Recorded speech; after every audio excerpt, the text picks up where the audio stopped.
एक जमाने में उत्तर प्रदेश की राजनीति में बहुजन समाज पार्टी और दलित वोटर्स का एक अटूट रिश्ता रहा है। मायावती को कभी दलित समुदाय के सबसे मजबूत नेता माना जाता था, लेकिन अब वही वोट बैंक उनसे दूर होता दिख रहा है। 2007 में बसपा ने पूर्ण बहुमत की सरकार बनाई थी, लेकिन इसके बाद से लगातार चुनावी नतीजे मायावती के खिलाफ जाते रहे। अब 2027 के विधानसभा चुनाव से पहले बीजेपी, समाजवादी पार्टी और कांग्रेस तीनों दल दलित वोटर्स को लुभाने में जुट गए हैं। तो आखिर ऐसा क्या कारण रहे हैं कि जो लोग कभी बहन जी मायावती की पूजा करते थे वो अब भाव ही नहीं दे रहे हैं?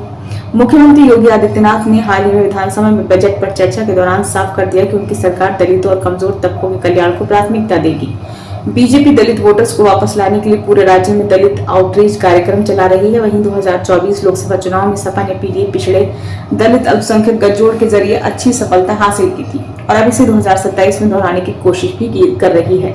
अखिलेश यादव दलित मुद्दों पर जोर दे रहे हैं और संविधान बचाओ अभियान के तहत दलितों को जोड़ने का प्रयास भी कर रहे हैं। उधर इस दौर में कांग्रेस भी पीछे नहीं है। राहुल गांधी ने रायबरेली में दलित छात्रों से बातचीत के दौरान खुलकर सवाल किया कि बहन जी चुनाव में सक्रिय क्यों नहीं है।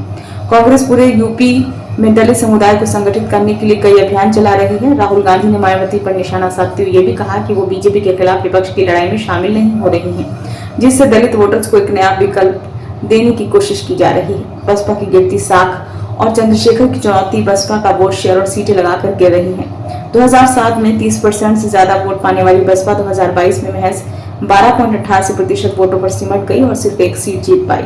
लोकसभा में भी बसपा का कोई सदस्य नहीं बचा है। वहीं आजाद समाज पार्टी के चंद्रशेखर आजाद दलित युवाओं के बीच तेजी से लोकप्रिय हो रहे हैं, जो बसपा के लिए नई चुनौती बन गए हैं।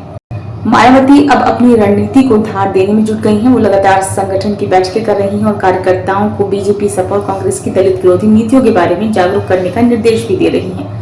बसपा के प्रदेश अध्यक्ष के मुताबिक पार्टी सभी विधानसभा क्षेत्रों में कैडर कैंप आयोजित कर रही है और युवा वोटर्स को वापस लाने की कोशिश कर रही है। लेकिन क्या मायावती अपना खोया जनाधार वापस पा सकेंगी या फिर दलित वोटर्स किसी नए विकल्प की ओर देख रहे हैं? ये 2027 का चुनाव ही तय करेगा।